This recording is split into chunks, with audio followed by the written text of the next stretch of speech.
tutorial video daw kung paano mag-withdraw sa Hamster Combat. So, tara. Hindi, joke lang. So, yun nga no mga paps. Ginawa ko na to ng video. Hindi po available pa ang pag-withdraw sa Hamster Combat. So, kung naman yung nakikita nyo SOCMED, like sa GCash, no, yun yung pinakakumalan.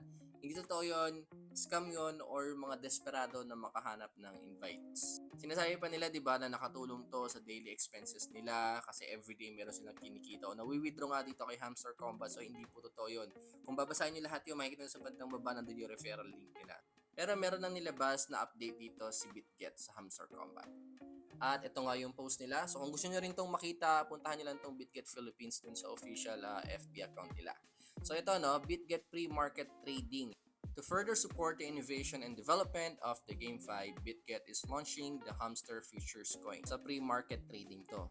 At nag-start to noong June 21 pa, 4 p.m. Philippine time. At basahin nyo to pangatlo mga paps no.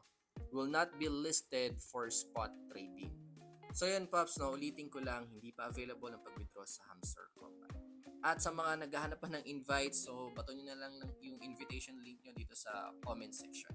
So yun lang muna mga paps, thank you, bye bye.